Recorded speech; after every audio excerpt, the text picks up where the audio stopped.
있습니다. 다른 당 얘기를 해보죠. 여기 뭐 당사자 중에 한 분이 계셔서 그러니까 더 재밌죠. 그런가요? 네.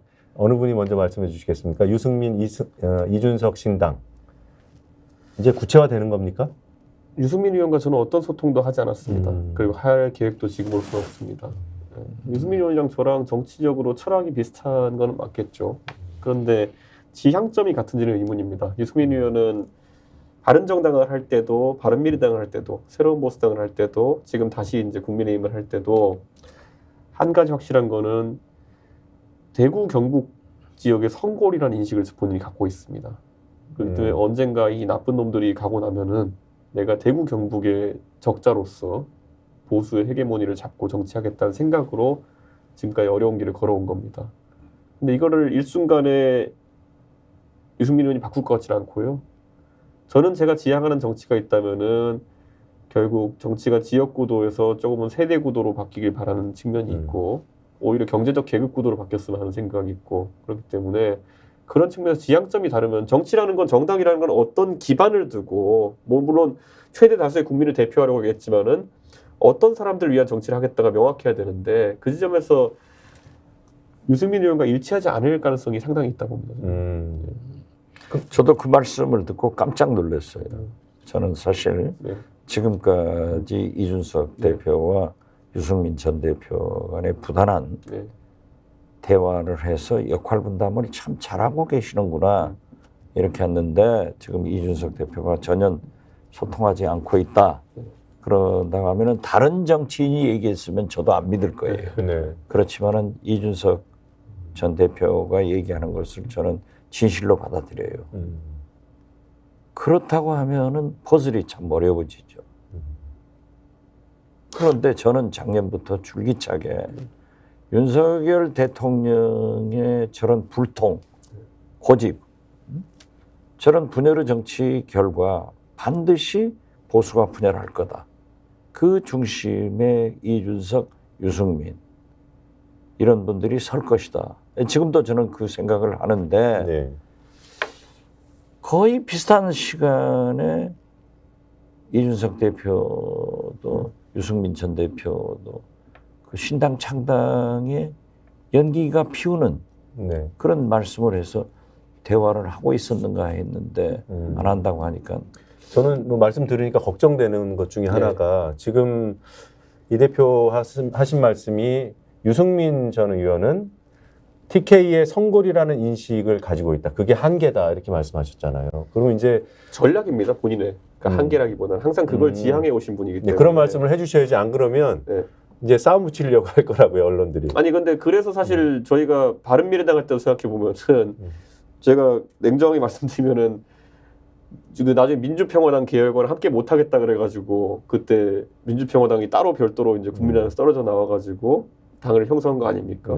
그때 보면 유승민 의원이 그 소위 호남 정치의 가치라고 하는 것들을 같은 당내 편입하는 것에 대해서 굉장히 부담을 느끼고 있었어요. 그게 뭐 그래서 이제 바른미래당이 상당히 작은 규모로 축소되어서 시작하게 된 그런 계기가 됐지만은 저는 유승민 의원의 그 뭐랄까요? 사실 2016년부터 계속 이어진 유승민 의원의 힘듦 속에서 본인이 7년 가까이 지켜온 가치이기 때문에 지금 특정한 상황 속에서 그걸 버릴 거라고 예상하지는 않습니다. 그럼에도 불구하고 더 큰 가치가 있다면 같이 할 수 있는 거 아닙니까? 유승민 의원은 철학을 중요하게 생각하는 인사입니다. 그러니까 예를 들어 안철수 의원은 우리가 잘 알지만 실용을 많이 얘기했던 사람이고 중도주의 뭐 이런 걸 얘기했던 사람이지만은 유승민 의원은 본인이 보수주의자요 공화주의자로 얘기하는 분입니다. 그렇기 때문에 조금 궤가 다릅니다. 3당을 했다 하더라도. 그래서 저는 이거는 뭐 경직되었다 이런 얘기보다는 굉장히 본인의 신조에 충실한 사람이기 때문에 만약에 당을 한다 그랬을 때 그런 아이디어와 완전히 동조되는 분들은 같이 할 수 있겠지만은 특히 바른미래당의 경험 때문이라도 이념적으로 약간 차이가 있는 분과 같이 하기 어려울 거다 이런 생각을 합니다.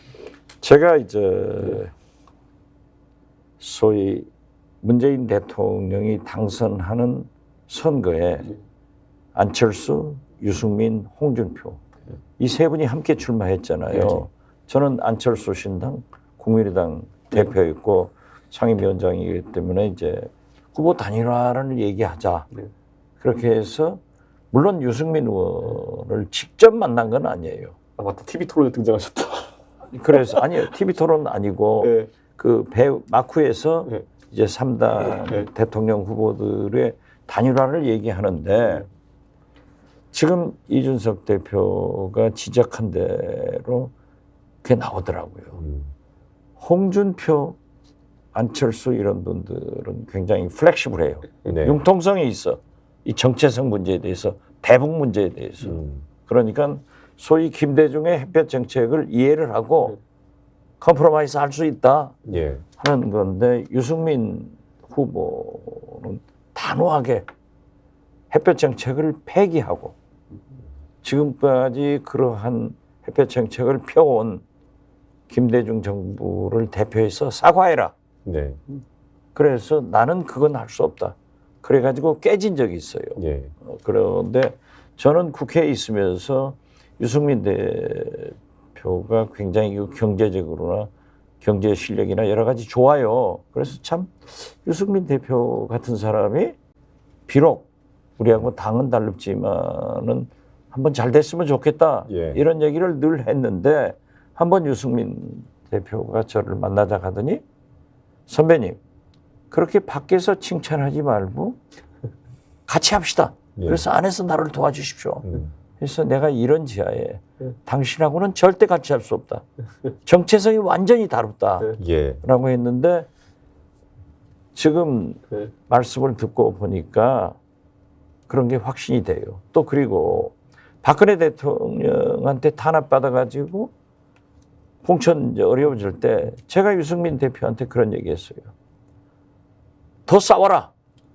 그리고 처참하게 당해서 탈당해가지고 왜 대구를 못 떠났냐, TK를 못 떠났냐. 강남의 무소속 가도 국회의원 당선되고 그렇게 돼야만이 대통령 후보가 될 수 있다. 그런데 절대 안 떠나더라고. 그래서 제가 유승민 의원은 대구 경북을 1m도 벗어나지 못하는 사람이다. 그런 얘기를 한 적이 있어요. 그 TK를 못 벗어나는 게 정체성 때문인가요?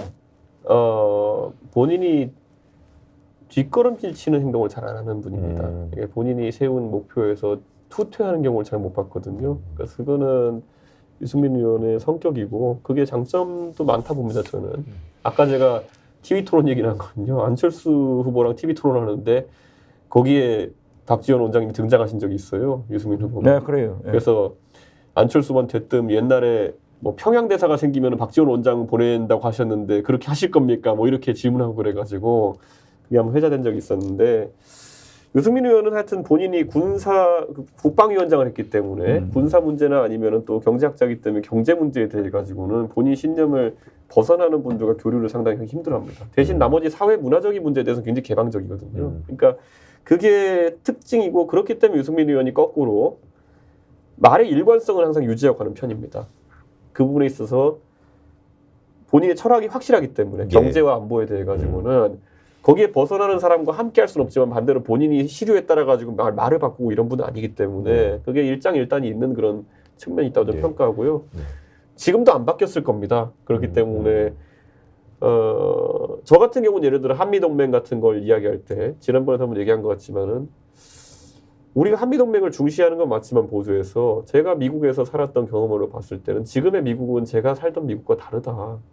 미국이 변하면 우리도 어느 정도 조금은 변해야 된다 정도의 스탠스를 저는 가져가거든요. 근데 유승민 의원이 과연 그런 변화가 생겼을지는 저도 한동안 얘기 안 해봐서 모르겠는데 그 변화의 폭에 따라서 같이 할 수 있는 사람들의 스펙트럼이 정해지겠죠. 네, 인물론은 이 정도 하고요. 네. 유승민 의원이 만약에 당을 하자고 제안하면 그런 뭐 한계, 문제, 그런 특징 때문에 같이 못 합니까? 아니면 그럼에도 불구하고 같이 합니까? 예를 들어 이런 겁니다. 유승민 의원에 대해 가지고 제가 아까 제가 지향하는 정당이라고 하면 TK 지역을 기반으로 한 정당도 아니요. 그러면 만약에 제가 정당을 한다고 하면은 세대 간의 어쨌든 갈등이라는 걸 풀어내는 정당이 되도록 한다. 그럼 그런 아젠다에 대한 명확한 입장들이 필요할 텐데 제가 2018년도에 책을 썼어요. 그래가지고 그때 바른미래당 시절에 제가 책을 썼는데 그 책에 이제 그 추천사를 유승민 의원한테 부탁했어요.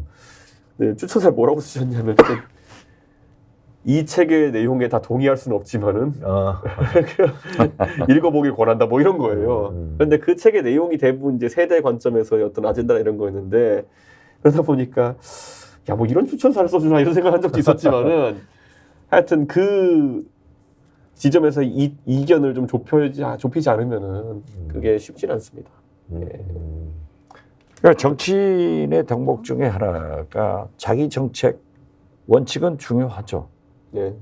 그렇지만은 늘 국민과 또 다른 정치인과 토론을 해서 합치점을 만들어가는 건데 유승민 전 의원의 경우에는 그러한 것이 막혀 있다 이렇게 들리네요.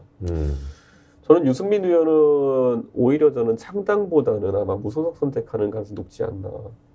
저는 그런 생각을 합니다. 이준석과 함께하면 신당을 하겠지만 아니면 무소속 TK 출마 이렇게 이해도 됩니다. TK가 아니라 저 강남 출마하실 것 같습니다. 아, 이번에는 한 번도 얘기해 본 적이 없지만은 제가 바른정당 때 저희 그 투표 결과 나온 걸 제가 한번 다 분석해 봤었거든요. 지난 2017년 대선에서 서초구 잠원동에서 제일 인기가 좋습니다. 반포와 잠원에서 인기가 좋습니다. 거기서 유승민 의원이 다른 곳에서 전국 평균 6점 몇 프로, 6.7%인가 득표했는데 서초, 잠원, 반포 쪽에서는 15에서 20 가까이 나옵니다. 그 대선에서 그 정도면은 지금 가도 상당한 지지세가 있을 것이다. 저는 그렇게 판단하고 명분이 좋습니다. 결국 거기에는 검사공천이나 이런 것이 예상되고 있기 때문에 충분히 세게 붙어가지고 본인이 체급이나 이런 거 과시할 수 있는 선거구이기 때문에 오히려 대구보다 나올 수 있다. 제가 유승민 의원이 앞에 계시면 그런 조언을 할 겁니다. 예. 그 지역구가 홍익표 민주당 원내대표가 나온다는 거기는 데랑은 서초. 을이고 여기는 서초. 갑이 갑이고. 제가 겁니다. 반포, 잠원. 같은 네, 경우는. 알겠습니다. 네, 뭐 여러 가지 변수가 많이 돌출되겠죠. 지금 뭐 정확하게 예측하기는 힘들 것 같고요. 비록 유승민, 이준석 신당 이렇게 명명돼 있지만 여러 가지 복잡한 사정들이 더 우리가 모르는 사정들이 있을 것 같습니다.